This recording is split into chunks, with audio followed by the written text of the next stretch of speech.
দুর্নীতি ও অনিয়ম রোধ করে বাংলাদেশ রেড ক্রিসেন্ট সোসাইটির আগের সুনাম ফিরিয়ে আনতে চান সংগঠনটির চেয়ারম্যান অবসরপ্রাপ্ত মেজর জেনারেল অধ্যাপক ডাক্তার মোহাম্মদ আজিজুল ইসলাম। অক্টোবর বা নভেম্বরের মধ্যে সংগঠনের নির্বাচন করতেও বদ্ধপরিকর তিনি। আগামীতে সংগঠনকে আরও শক্তিশালী করা মূল চ্যালেঞ্জ বলে জানান তিনি। বিস্তারিত জাকিয়া আক্তারের রিপোর্টে।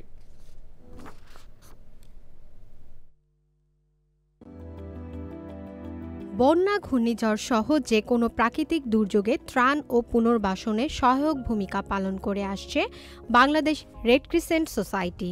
জুলাই আন্দোলনের সময় সেবা প্রদান, ট্রাফিক ব্যবস্থাপনা এবং পরবর্তীকালে ত্রাণ ও উদ্ধার কার্যক্রমে প্রথম সারিতে ছিল রেড ক্রিসেন্টের যুব সদস্যরা। মাইলস্টোন স্কুল অ্যান্ড কলেজে বিমান দুর্ঘটনায় আহতদের রক্তদান ও সেবা কার্যক্রমের মাধ্যমে পাশে ছিল এই সংগঠনটি। রেড ক্রিসেন্ট সোসাইটিতে গত 15 বছরের দুর্নীতি, অনিয়ম ও বিশৃঙ্খলা রোধে চ্যালেঞ্জের কথা জানান সংগঠনটির নতুন চেয়ারম্যান। জুলাই গণ অভ্যুত্থানকে ধারণ করে দুর্নীতিতে জিরো টলারেন্স রেখে দায়িত্ব পালন করা রেড ক্রিসেন্ট চেয়ারম্যান জানান আগামীর মহাপরিকল্পনার কথা। রেড ক্রিসেন্ট সোসাইটি 70 থেকে 80 ভাগ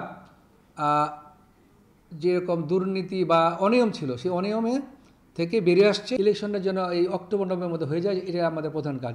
ইলেকশন হওয়ার পরে আমাদের যে ডিপার্টমেন্টগুলো কাজ করে, যে বিভিন্ন ডিপার্টমেন্ট আছে, আমাদের ডিআর ডিপার্টমেন্ট আছে, ডিসিআরএম ডিপার্টমেন্ট আছে, ফান্ড রেজিং ডিপার্টমেন্ট আছে, প্রিন্সিপালগুলো মাথায় রেখে আমরা সংগঠনকে নতুনভাবে এই সংগঠনকে শক্তিশালী করার চেষ্টা করব এবং এটা একটা স্বাবলম্বন করার চেষ্টা করব। জুলাই আন্দোলনে আহত যোদ্ধাদের পাশে থেকে কাজ করছে রেড ক্রিসেন্ট সোসাইটি। আমরা তো আমাদের নিজস্ব ফান্ড থেকে চেষ্টা করছি, কিন্তু বাইরেও কিন্তু একটা ফান্ড পেয়েছি। ইউরোপিয়ান ইউনিয়নদেরকে আমাদেরকে একটা ভালো ফান্ড দিচ্ছে, P2H পাথওয়ে টু হিলিং। এইটার এই পর্যায়ে আমরা আশা করছি 20-30 কোটি টাকার মতো আমরা পাবো। চিকিৎসা দান থেকে শুরু করে রিহ্যাবিলিটেশন, সাইকোলজিক্যাল সাপোর্ট, এইগুলি দেওয়ার জন্য আমরা নীতি নিয়েছি। আমরা 4-5 জন লোককে নিয়োগও দিয়েছি।